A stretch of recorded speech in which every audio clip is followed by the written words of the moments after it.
വയനാട് മുണ്ടക്കൈ ചൂരൽമല ഉരുൾപൊട്ടൽ ദുരന്തത്തിൽ കാണാതായവർക്കുള്ള തിരച്ചിൽ 6ാം ദിവസവും തുടരുന്നു. ചൂരൽമലയിൽ ഇപ്പോൾ മഴ പെയ്യുന്നുണ്ടെങ്കിലും തിരച്ചിൽ പുരോഗമിക്കുകയാണ്. 206 പേരെയാണ് ഇനി കണ്ടെത്താനുള്ളത്.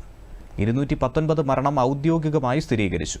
ഇതിൽ 98 പുരുഷന്മാരും 90 സ്ത്രീകളും 31 കുട്ടികളുമാണുള്ളത്. ഇന്നലെ നടത്തിയ തിരച്ചിലിൽ 4 മൃതദേഹങ്ങളാണ് കണ്ടെടുത്തത്. ഇതിൽ 3 മൃതദേഹങ്ങൾ നിലമ്പൂർ ചാലിയാർ പുഴയിൽ നിന്നായിരുന്നു. ചാലിയാർ പുഴയിൽ നിന്നും 13 ശരീരഭാഗങ്ങളും കണ്ടെടുത്തിരുന്നു. വയനാട് ജില്ലയിൽ 85 ദുരിതാശ്വാസ ക്യാമ്പുകളിലായി 8,908 പേരാണ് കഴിയുന്നത്. 6 സോണുകളിലായി നടത്തുന്ന രക്ഷാദൌത്യത്തിൽ 1264 സേനാംഗങ്ങൾ പങ്കെടുക്കുന്നു. കരസേന, വ്യോമസേന, NDRF, അഗ്നിശമന സേന, പോലീസ്, വനംവകുപ്പ്, സന്നദ്ധ പ്രവർത്തകർ എന്നിവരടങ്ങിയ രക്ഷാപ്രവർത്തകരാണ് മേഖലയിൽ തിരച്ചിൽ നടത്തുന്നത്. പുഞ്ചിരിമട്ടം, മുണ്ടക്കൈ, ചൂരൽമല, വില്ലേജ് ഏരിയ, പുഴയുടെ താഴ്ഭാഗം എന്നിവിടങ്ങളിലാണ് കൂടുതൽ ശ്രദ്ധ കേന്ദ്രീകരിച്ച് തിരച്ചിൽ നടത്തുന്നത്. ഹ്യൂമൻ റെസ്ക്യൂ റഡാർ ഉപയോഗിച്ച് കൂടുതൽ ഇടങ്ങളിൽ പരിശോധന നടത്തി വരികയാണ്. 31ഓളം JCB ഹിറ്റാച്ചികളൊക്കെ തന്നെ പ്രവർത്തിക്കുന്നുണ്ട്.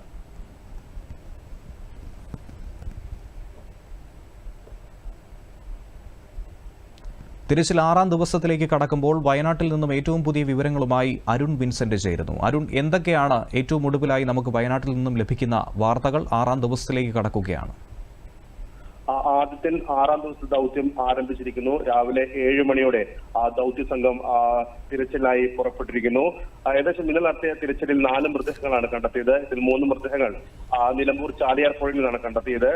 നിലവിൽ സർക്കാരിന്റെ ഔദ്യോഗിക കണക്ക് പ്രകാരം 98 പുരുഷന്മാരും 90 സ്ത്രീകളും 31 കുട്ടികളും ഉൾപ്പെടെ 219 പേരാണ് ഈ ദുരന്തത്തിൽ മരണപ്പെട്ടുവെന്നാണ് കണക്കുകൾ. ഇതിൽ 147 ശരീര ഭാഗങ്ങളും കണ്ടെത്തിയിട്ടുണ്ട്. നിലവിൽ 6 സോണുകളായി തിരിച്ചുകൊണ്ടുള്ള ഒരു ദൗത്യമാണ് ഇപ്പോൾ നടക്കുന്നത്. കാരണം ഏറ്റവും കൂടുതൽ ദുരന്തം വിതച്ച പുഞ്ചിരിമട്ടം, മുണ്ടക്കയ, ചൂരൽമല, വില്ലേജ് റോഡ്, ഒപ്പം പുഴയുടെ താഴ്വാരങ്ങൾ. നമുക്കറിയാം ഏറ്റവും കൂടുതൽ മൃതദേഹങ്ങൾ കണ്ടെത്തിയത് ഈ പുഴയുടെ താഴ്വാരത്തായിരുന്നു. സൂചിപ്പാറ ഉൾപ്പെടെയുള്ള സ്ഥലങ്ങളിലാണ്. അതുകൊണ്ട് തന്നെ ഈ ഭാഗങ്ങളിൽ കൂടുതൽ ശ്രദ്ധ കേന്ദ്രീകരിച്ചിട്ടുള്ള തിരച്ചിലാണ് നടക്കുന്നത്. കൂടുതൽ വനം വകുപ്പ് ഉദ്യോഗസ്ഥരെയും ഈ തിരച്ചിലായി ഉപയോഗിക്കുന്നുണ്ട്. പ്രത്യേകിച്ച് ഈ സൂചിപ്പാറ പ്രദേശം എന്ന് പറയുന്നത് വനമേഖലയാണ്. അങ്ങോട്ടേക്ക് എത്തിപ്പെടുക എന്ന് പറയുന്നത് ദുഷ്കരവും കൂടിയാണ്. അതുകൊണ്ട് തന്നെ ഹെലികോപ്റ്റർ ഉൾപ്പെടെയുള്ള സംവിധാനങ്ങൾ ഉപയോഗപ്പെടുത്തിക്കൊണ്ടാണ് ഈ പ്രദേശത്ത് തിരച്ചിൽ നടക്കുന്നത്. മറ്റു പ്രധാനപ്പെട്ട കാര്യമെന്ന് പറയുന്നത് വയനാട്ടിലെ വിദ്യാലയങ്ങൾ കഴിഞ്ഞ ഒരാഴ്ചയായിട്ട് അടഞ്ഞു കിടക്കുകയായിരുന്നു. കാലാവസ്ഥ ദുഷ്കരമായി തുടർന്ന് പല സ്കൂളുകളും അടച്ചിട്ടിരുന്നു. അതോടൊപ്പം തന്നെ ഈ മേപ്പാടിയുടെ പല ഭാഗങ്ങളുള്ള സ്കൂളുകൾ ഇപ്പോൾ ദുരിതാശ്വാസ ക്യാമ്പുകളായി പ്രവർത്തിക്കുകയാണ്. പലപ്പോഴും കുട്ടികളുടെ ക്ലാസ് ദിനങ്ങൾ നഷ്ടപ്പെടുന്ന ഒരു സാഹചര്യമുണ്ട്. അതുകൊണ്ട് തന്നെ വളരെ വേഗത്തിൽ നിലവിലെ ദുരിതാശ്വാസ ക്യാമ്പുകൾ പ്രവർത്തിക്കുന്ന സ്കൂളുകൾ തുറക്കാനുള്ള നടപടിയിലേക്കാണ് സർക്കാർ മുന്നോട്ട് പോകുന്നത്. അതിന്റെ ഭാഗമായിക്കൊണ്ട് തന്നെ ദുരിതാശ്വാസ ക്യാമ്പിൽ കഴിയുന്ന ആളുകളെ ബന്ധു വീടുകളിലേക്ക് മാറ്റാം, അല്ലാത്തവരെ സർക്കാരിൽ നിന്ന് ഷെൽട്ടർ ഹോമുകളിലേക്ക് മാറ്റാൻ ആലോചിക്കുന്നു.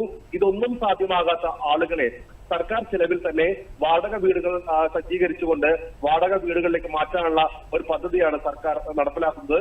വളരെ വേഗത്തിൽ തന്നെ നിലവിലെ ദുരിതാശ്വാസ ക്യാമ്പിൽ പ്രവർത്തിക്കുന്ന സ്കൂളുകൾ പ്രവർത്തന സജ്ജമാക്കാൻ വേണ്ടിയുള്ള യുദ്ധകാല അടിസ്ഥാനത്തിലുള്ള പ്രവർത്തനമാണ് സർക്കാർ ഇപ്പോൾ നടപ്പിലാക്കുന്നത്. എന്തായാലും വളരെ വേഗത്തിൽ തന്നെ ഈ ക്ലാസ് മുറികൾ തുടങ്ങുമെന്നാണ് നമ്മൾ പ്രതീക്ഷിക്കുന്നത്. ഒപ്പം മറ്റൊരു പ്രധാനപ്പെട്ട കാര്യം എന്ന് പറയുന്നത് നിരവധി ആളുകളാണ് സഹായ വസ്തുവുമായി വരുന്നത്.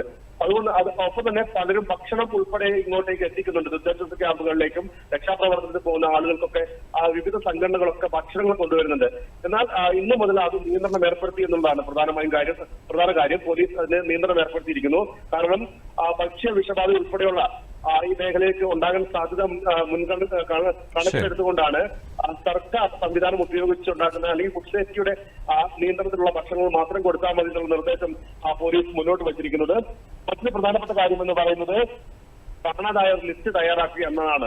208-ലധികം ആളുകളെയാണ് ഇതുവരെ കാണാനുണ്ട് എന്നാണ് സർക്കാരിന്റെ കണക്കുകൾ. ഇത് പ്രകാരം നിലവിലെ ഈ പ്രദേശ റേഷൻ കടകൾ കേന്ദ്രീകരിച്ചുള്ള ലിസ്റ്റാണ് ഇപ്പോൾ തയ്യാറാക്കുന്നത്. റേഷൻ കാർഡിൽ ഉൾപ്പെട്ട ആളുകളുടെ ലിസ്റ്റുകൾ എടുത്തുകൊണ്ട് കാണാതായ ആളുകളുടെ കൃത്യമായ ലിസ്റ്റ് തയ്യാറാക്കാനുള്ള ഒരു ക്രമീകരണം നടത്തുന്നുണ്ട്. അപ്പം ഈ തിരച്ചിലിൽ പ്രദേശവാസികളെ കൂടുതലായി ഉൾപ്പെടുത്തിക്കൊണ്ട് അവർ പറയുന്ന സ്ഥലങ്ങൾ, അതായത് ഇന്ന സ്ഥലങ്ങളിൽ മൃതദേഹങ്ങൾ കണ്ടെത്താൻ സാധ്യതയുണ്ട് എന്ന് ആളുകൾ പ്രദേശവാസികൾ കാണിച്ചു നിൽക്കുന്ന സ്ഥലങ്ങളിൽ ഇന്ന് കൂടുതലായി തിരച്ചിൽ നടത്താനാണ് തീരുമാനിച്ചിരിക്കുന്നത്. അത്രയും കേന്ദ്രങ്ങൾ കൂടുതൽ കേന്ദ്രീകരിച്ചുകൊണ്ട് തന്നെ ഒരു തിരച്ചിൽ നടക്കും. എന്തായാലും അവസാന മൃതദേഹം വരെ കിട്ടും വരെയുള്ള തിരച്ചിൽ നടത്താനാണ് സർക്കാർ ഇപ്പോൾ തീരുമാനിച്ചിരിക്കുന്നത്. ആദിത്യൻ, ശരി.